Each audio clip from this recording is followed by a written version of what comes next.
This month's segment of Light Logic is being recorded prior to the presidential election on November 8th, 2016. And it's all about understanding behaviors. That each and every one of our behaviors is simply an extension of our inner mind's focus. And it collects together and it becomes a global mindset. Personally, I've always believed that all people are born of the energy of love. LOVE. Light opens voluminous energy. That we are each already light. That we each already embody that magnificence, and that when we are tuned into it, when we are connected to that level of awareness, that light opens voluminous energy. And it has an exponential impact. It is contagious as a baby's belly laugh, and it multiplies exponentially. As a young girl, I was so intrigued by the awe of my own heartbeat, and I wondered, what was its source? And I decided to call it the energy of love. And as long as my brain took direction from my heart, everything seemed to go smoothly and unfold very nicely. But when I took direction from my brain, there was a little bit more of a stop and go. So I learned that my heart has that all-knowing, all-inclusive, intuitive nature to it. And it's a practice to follow it. It's a practice for each and every one of us, because as each and every one of us follows that heart energy, that love that lives within us, we start to impact another and another and another, and it becomes a new global community. So on the other hand, behaviors, they're labeled by our society in a way because we have yet to understand those behaviors and then how they feed into our collective mindset. The reason is because behaviors are visible, they're concrete, they're tangible, we're able to observe them. But what we have lost sight of is that they are simply an extension of what's going on within each and every one of us. It's a parallel process. And behaviors and world situations are, what they're doing is they're making conscious, they're making observable, they're making tangible what we have not yet discovered individually and collectively. So they are a mirror of what's being perpetuated within all of us on the big wide stage of the world at large. So some behaviors that we determine to be negative, and the subsequent circumstances that ensue, they're not necessarily meant to be tolerated, but they are meant to be understood. Because these circumstances, these life events, are often formed into episodes that are acting as a wake-up call. We each get these wake-up calls individually, and we also get them as a global community. And they are designed to support us so that we can decipher and discern and delineate, and most importantly, prioritize what is important to us, what we value, what we consider significant and worthy, so that we can make much more deliberate choices. Because we want to deliberately design our own delight, individually and collectively. So as we become more aware of ourselves, we're in a better position to lead by example. And we come from a much more uplifting place, and we are really very soulful in physical bodies, which is what humane is, being soulful in a physical body. So for example, the 2016 presidential election, I want to take this as an example today. And it's much, much more than what meets the eye. So let's view it as a metaphor for what everybody is beckoning for. Now, we may be asking for this, but we may not be conscious of what we are asking for, at least the majority. This election had the feel to me of a reality television show. It was filled with all kinds of drama and antics. And I found from what I saw that it captivated large parts of the American population that might not have been engaged in watching presidential debates in past years. And for others, it just felt like an insult to our intelligence. But consider this election acting as a catalyst for the American population and even beyond to sit up and start to take notice of what we each have created together by making choices, and also by making choices by not making choices, because we're always making a choice even if we abstain. So have we surrendered our personal power over to a centralized entity over decades? And is that centralized entity really dictating what is our future? I think so, and I think that's why disruptor companies are coming into the mix, so that we are sort of feeling empowered again and going to a sharing kind of mindset, peer-to-peer, and the whole technology industry is helping us to change to really experience more of what we want to create deliberately. So I think that a lot of people may have been more mesmerized by television and reality TV instead of feeling their own pulsation of life and living our own reality from our own personal vantage point. So let's take a look at what we have learned, what we can interpret from this election. And I'm going to ask that you challenge yourself by leaving the candidates' personalities out of the equation for a moment and just stretch your perception outside the box. So let's take Hillary Clinton. So is Hillary Clinton's candidacy for president really less about Hillary and more about a new era? Let's think about it. A woman for president following an administration where the office was held by an ethnic minority. I think we're asking for change. Are we questioning a different way of being? Are we asking for more balance? So let's say, hypothetically, that Hillary is a symbol for feminine energy for no other reason other than she's in a physical female body, okay? So what do we deem to be feminine energy? Those are states of allowing, yielding, receiving, ease, effortlessness, stillness, spaciousness, being co-creative, circular. It's kind of a magnetic and quiet beingness. All right, now let's leave Hillary out of it. We're just talking about feminine energy. And it's important to note that every single person in this world has a combination of what we have labeled masculine and feminine energies. Everybody has them to varying intensities and degrees and combinations.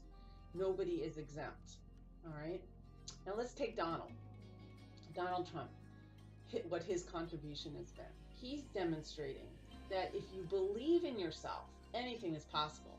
You can create a brand out of thin air. That value is in the perception of the beholder, that if you hold a clear focus as to what you want to create and pour all of your energy into it, if you practice that desire with focus to great intensity, you can manifest any of your desires, whether they're good, bad, or indifferent. Regardless of where you channel that energy, right? You can manifest it. Let's hope that it's for good things, but he's representing that. It's a matter of where and how much energy you place behind your intention. So if we look at behaviors that are prompted by an underlying continuum of emotions, right? If there's a span of emotions that are backing up certain behaviors, what might Donald's message be as a candidate for president? Now, I'm not saying he's aware of this, but could it be see me, hear me, notice me, acknowledge me, recognize me, love me as I am? Yes, you heard me. I'm writing, or I'm saying to you right now, is Donald saying, love me as I am? So are we entering into an era where men are given a societal permission to be sensitive and open-hearted in arenas, including business, that men can own and express their attributes as sentient beings without repudiation or admonishment? The reason is because whenever somebody is demonstrating a behavior that we might think as negative, we want to look at what the opposite is, because everything operates on a continuum. And it's just a matter of how far out of the beam of brilliance, that light, somebody has stepped. So think about that for a minute. Whenever you're experiencing something that is undesirable, it's just a matter of how much you have stepped out of your own beam of brilliance. So, are these two candidates really an externalized manifestation of our population's desire to live from a place of authenticity? Are we ready to put our action behind what feels abundant in every sense of the word? Are we wanting to ground LOVE, love, light opens, volume is energy, through financial, relational, physical, and emotional vehicles? Since every emotion exists on a continuum, as I said, it's important to ask ourselves some questions when we feel out of sorts and when we witness undesirable circumstances, even on the news. Because we are the light and we are always moving towards that light. It's just a matter of how sidetracked we have gotten, and again, how much we've stepped outside of that beam of brilliance. So some of the questions might be asking ourselves, what's our fascination and draw towards the drama and tumultuous dynamics? How much time am I willing to give to this dynamic? What might this time in history illuminate for me personally and for our population? And what's the opposite of this drama? Because that is the light that the vehicle of drama is pointing us to. So the opposite of this drama might be peace, calm, ease, balance, harmony, and equanimity. And if that drama is meant to support us in noticing what we really, really, really do want, which is that harmony, peace, balance, and so forth, then I believe it's asking us to make more deliberate choices in how we spend our time and energy and presence to get on that path. So most people have been taught to keep emotions that we've labeled as unpleasant at bay so that we don't have to feel them. We think that if we ignore something, then it'll go away. But in most cases, at least in my experience, the exact opposite is true. The emotion is it's energy moving. And when we don't allow ourselves the time and space to feel it, it collects, it solidifies until it becomes a situation or an experience that we're able to see and observe and witness clearly. And then it becomes so solid that we're able to see it and then make choices because it has called our attention to it. Because we've had attention on it all this time, but we didn't really notice that we had attention on it. So consider the following as possibilities. And there's no absolute rules in any of this because each and every one of us are different. But these are just some ideas for you to sort of massage and think about. Let's take an illness. I call it a call for care because usually when people are sick, they are looking for love, they're looking for a call for care or healing in some aspect of their lives. This can be individually as well as collectively. If we've seen plagues and epidemics, they are acting as a catalyst for change towards self and collective love, harmony and kind-heartedness. AIDS and HIV were our call to accept mass populations of same-sex couples, same-sex individuals.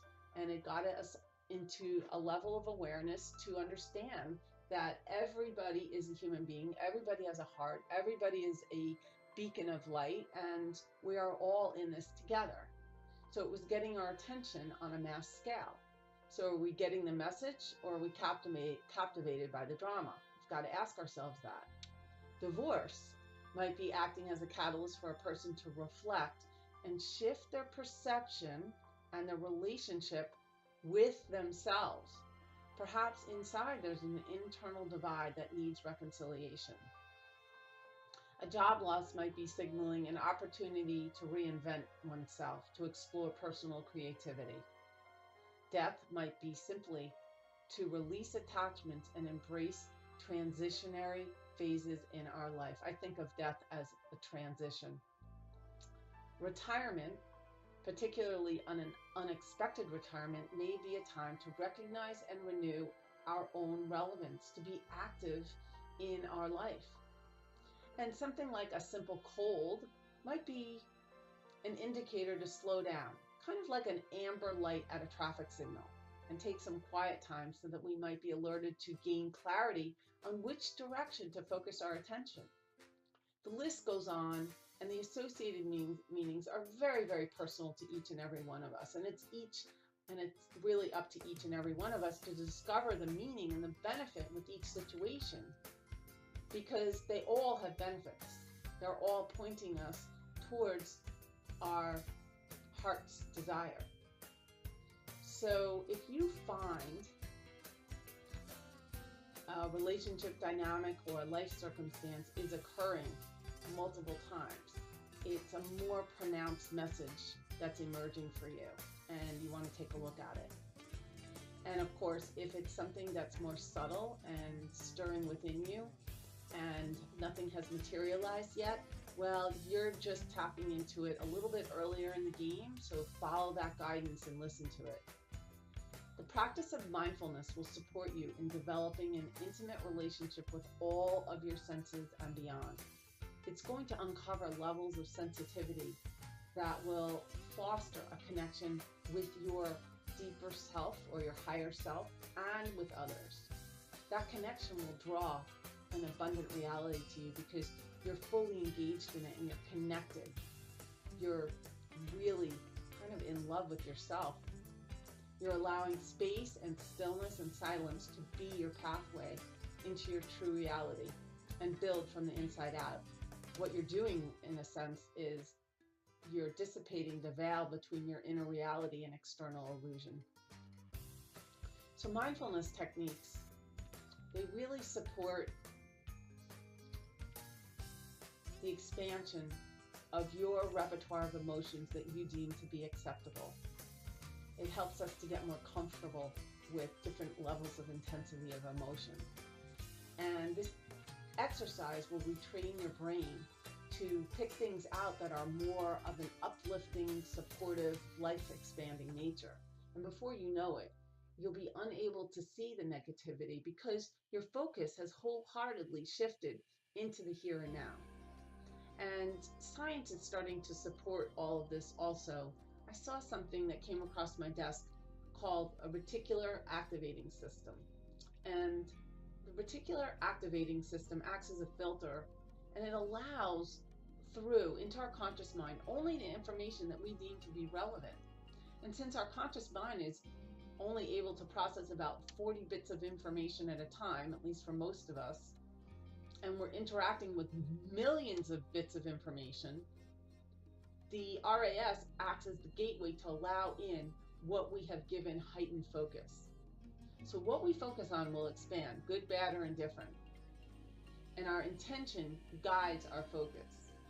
So focus on pleasing communications and interactions, and that becomes your experience. Your perception is your reality. So there is an exercise in the blog, and it's a very simple exercise. Take out a piece of paper and write your first name vertically on the piece of paper. And after each letter, write as many positive adjectives next to that letter. So for example, if I use Darryn, D-A-R-R-Y-N, D would be for delightful, dedicated, devoted, and you just make a whole list of them. A could be awesome, abundant, authentic, active, and you keep going. And you can make a pretty sign about it, or you can just type it out and take a picture of it with your phone. Each morning, pick one of those adjectives and you go down the list each day. And as you go through your day, look for as many things in your day that exemplify that adjective. It could be a song that you hear. It could be something that flashes before your mind internally. It could be externally that you see. It could be a sensation that you feel in your body. So if you go through your day and you see so many things that are delightful, what you're doing is training your mind to pick out things that are delightful, because that is what is relevant for you in that day. And over time, it will become an automatic pilot because you are retraining your brain. So have fun with the exercise. Do it for 30 days, commit to at least 30 days, and notice how you are perceiving things and how it may have changed your mindset.